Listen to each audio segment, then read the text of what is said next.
Will this movie be bringing it all home, or did it just leave blood on the tracks? The answer, my friend, yeah, we know where this is going. Here are my immediate thoughts on A Complete Unknown.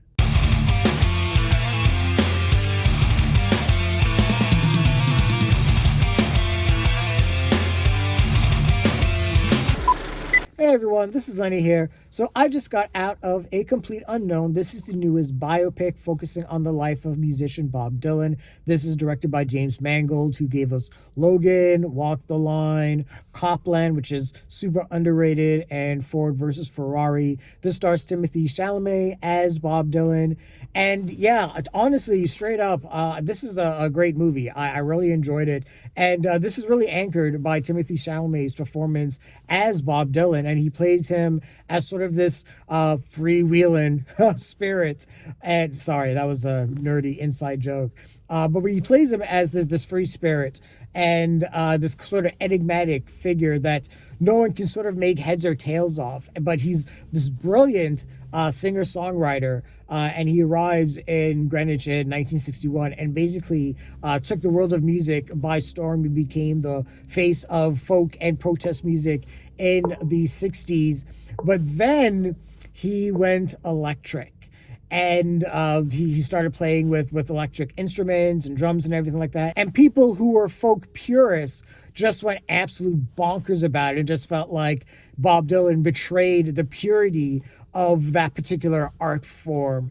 And the movie takes place, during those 4 years when Dylan, became the face of folk music up to, that moment at the Newport Folk Festival in 1965, where he did go electric and things just went buck wild.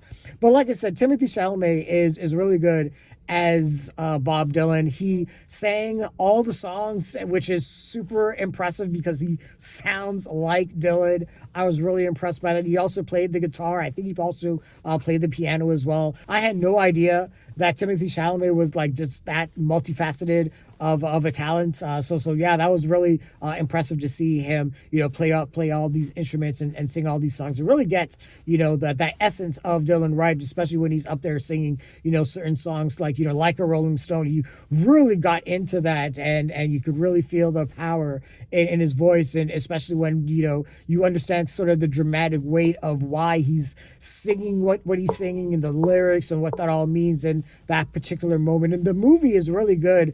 And musically, James Mangold captures the spirit of a lot of the songs that Dylan wrote and performed. Mr. Tambourine Man, Blowing in the Wind. There's a really nice moment where him and Monica Barbaro, who plays singer Joan Bates, are singing together, Blowing in the Wind. And it's just a nice, really touching moment. And James Mangold was really good at capturing those moments of where, that music swells and becomes part of the fabric of the film. And the other performers around Timothée Chalamet are really good as well. Like I said, Monica Barbaro as Joan Bates is great. She sang all of her songs as well and captures that really good soprano voice that Joan Bates has. Edward Norton plays Pete Seeger, who is a big-time musician in terms of folk music, and was a big influence on Bob Dylan's life. We also had Scoot McNairy as Woody Guthrie. And so if you're a Bob Dylan nerd, I'm just going to say this. There are going to be things where you're going to be like, that didn't happen during that time. This didn't happen here. And what is this whole story with Woody Guthrie? And that's fine.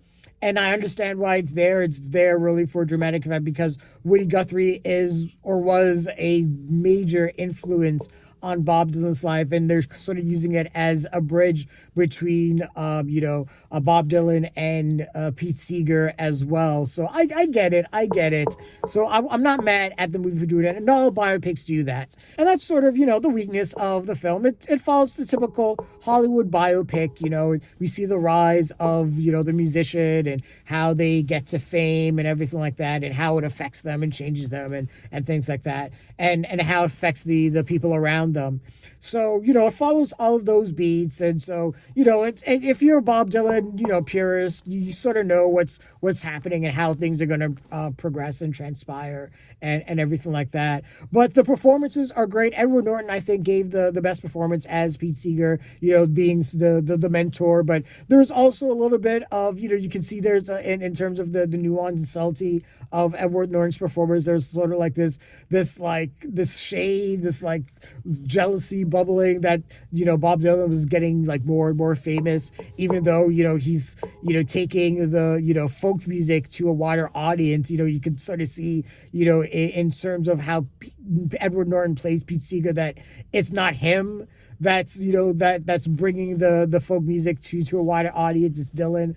But the movie plays on this whole idea of everyone seeing Bob Dylan's music as a means to an end, whether it's Pete Seeger using Dylan's music to widen folk music's reach to the world and spread it across the globe, or Joan Bates wanting to see Dylan use his music for civil rights and things like that, and Bob Dylan is just just this, like I said, ambiguous, enigmatic person that no one could really pin down. Dylan has this love triangle with Joan Bates and Ellie Fanning's character, and the movie doesn't really judge Bob Dylan for what he is. It just kind of presents it as like, yeah, he does this, and that's kind of how he was, and people are out and just like, you're a bit of an asshole and a bit of a jerk, and Dylan's like, yeah, sure, I mean, if I am, whatever you say I am. It's sort of like, he was sort of like the pre Eminem before Eminem appeared, and kind of embraced the whole, I'm going to be whatever you want me to be, but I'm just going to play my music and just do my thing.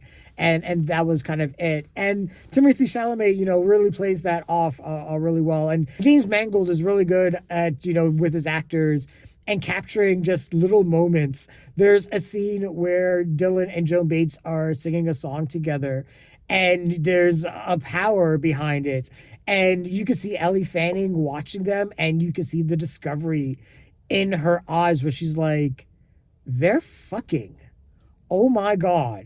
And James Mangold captures that really good. And same with like, when Pete Seeger is watching Dylan, on stage and performing, and you can see kind of like the jealousy in Seeger's eyes that Dylan is, become so famous. Mangold captures those little moments of nuance really, really well. But for me, I'm a bit of a Bob Dylan fanboy. There was a period in my life where I just consumed everything Bob Dylan, Highway 61 Revisited, Blonde on Blonde, Blood on the Tracks. And, I discovered Dylan through Jimi Hendrix, through All Along the Watchtower and Like a Rolling Stone. He did the covers of those songs. And, eventually it was my mom that kind of clued me in that, oh yeah, this is Bob Dylan. And, when I got to a point where I just decided just to consume all types of music, and I discovered Dylan and discovered his lyrics, it was just like mind-blowing and life-changing, because I didn't realize that, people were singing about the shit that Bob Dylan was talking about back in the 60s. So I was really impressed that this movie, captured a lot of the spirit of Bob Dylan. That's what I would say. That was really the biggest strength of the movie and the performances. But it is, the Hollywood biopic. So like I said, it's going to follow the same beats. I wish it would kind of do things a little bit different, and especially with Bob Dylan. And Bob Dylan is, one of those musical figures that, he was a chameleon, or still is a chameleon. He kind of does his own thing and kind of marches to the beat of his own drummer. So I sort of wish that the movie approached things a little bit more in that manner. That's why I really liked I'm Not There, because it sort of like took the whole idea of Bob Dylan through different phases of his life, and was like, he was just it was like he was a different person with all of his music. They were just like different facets of his personality. So I wish the movie captured that a little bit better. But I get it because it was only, you know, a 4 year period of his life. But don't get me wrong, the movie itself is great. And like I said, well acted. I just wish it did things just a little bit differently. And like I said, I think I still like I'm Not There a little bit more than this, just because it did things, you know, a little bit differently. That still made sense. And as me, as a Bob Dylan fan, I'm watching this and I'm like, yeah, I totally understand artistically what this movie was trying to say in terms of Bob Dylan as an artist. But, you know, in terms of capturing the mood of the 1960s, you know, the costume design, the production design, all that stuff is on point. And capturing, you know, the spirit again of, you know, the Newport Folk Felt festivals and, you know, other music festivals at the time was really well done. Mangold is really good at, you know, creating that atmosphere. I mean, he did walk the line. He could do these musical biopics in his sleep, it feels like. So I think he did a really good job. I just wish the movie did things a little bit differently. It was just a little bit more, I guess, creative. You know, the movie was just the standard paint by numbers biopic, but the performances are still great, and the movie was still well directed. So I would give this a low blockbuster. It does the job well. I think if you guys watch this, and if you're a fan of Bob Dylan, I think you'll be really satisfied with the movie. But like I said, it's just you know, the standard biopic, but it is bolstered a lot by the performances. But those are my immediate thoughts on A Complete Unknown. What did you guys think of the movie? Share your thoughts, leave your comments, like the video, subscribe to the channel, and don't forget to hit that bell icon so you can get notifications as well. Thanks a lot, everyone. Take care.